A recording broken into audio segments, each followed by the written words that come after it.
ইফতারি সামনে রেখে দোয়া কবুল হয়। বিশ্বাস হয়? কি সামনে রেখে? সামনে ইফতারি।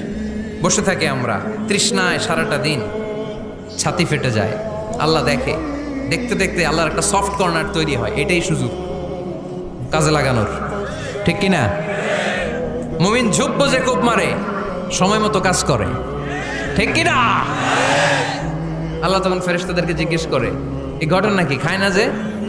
খায় না কেন? আল্লাহ রোজা রাখছে। এগুলো কি? রো আফজা, পেঁয়াজ আলুর চপ, বেগুনি, মুরগির রান খায় না।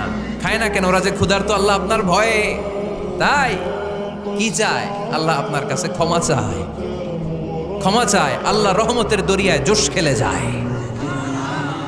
আল্লাহ তখন বলে, আমারে দেখছে নাকি ওরা? ফেরেশতারা বলে, না দেখে নাই। আমার জান্নাত জাহান্নাম দেখেছে? না দেখে নাই।